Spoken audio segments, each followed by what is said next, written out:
Fish breathe underwater using special organs called gills. These gills extract oxygen from the water, allowing fish to thrive in their aquatic environment. Water enters through the fish's mouth and flows over the gills. The oxygen in the water passes through thin membranes in the gills and enters the fish's bloodstream.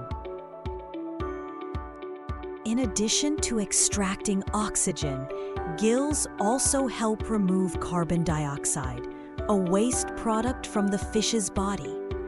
This process is vital for fish survival. Fish have adapted to efficiently utilize oxygen in water, even in areas where oxygen levels may be low. This unique ability helps them thrive in diverse environments. Next time you observe fish swimming, remember the amazing process of breathing that allows them to live in their underwater world.